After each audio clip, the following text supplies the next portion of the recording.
Listen to the story carefully. Story 22. The Bonfire of the Vanities.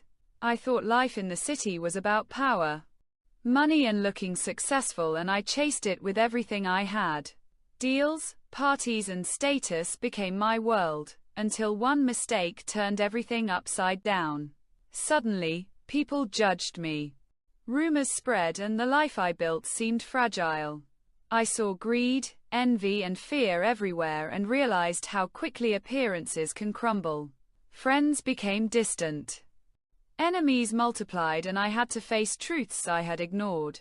In the chaos, I learned that ambition without care can destroy more than it builds, and that surviving the city's pressure takes honesty, humility and courage, even when it feels impossible.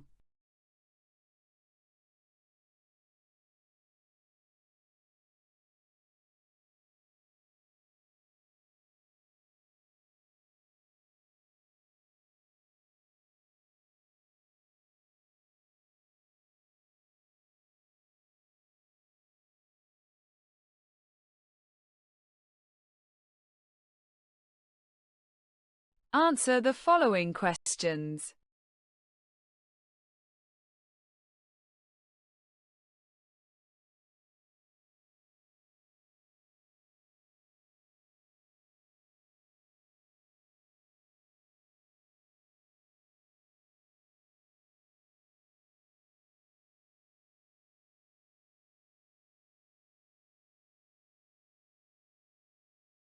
Well done. You did it. Compare your answers with the suggested ones.